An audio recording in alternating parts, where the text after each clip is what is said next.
bomo pripravili solato. Solata bo pravzaprav zelo osnovna, navadna, ampak bo pa imela en pridih posebnosti. Sami si lahko dodajamo, kar želimo, ampak predstavili vam bomo eno tako osnovo. Osnova solate bo motovilec.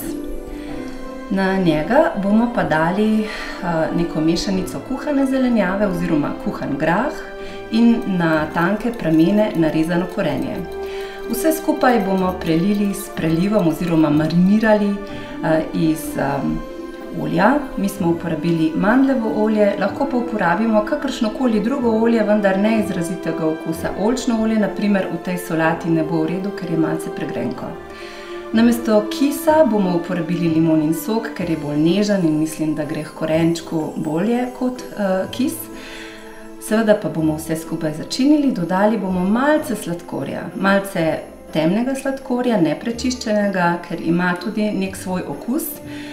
Potem malce popra, malce kumine, sol in to seveda premešali s kisom oljem in to bo potem preliv za našo solato.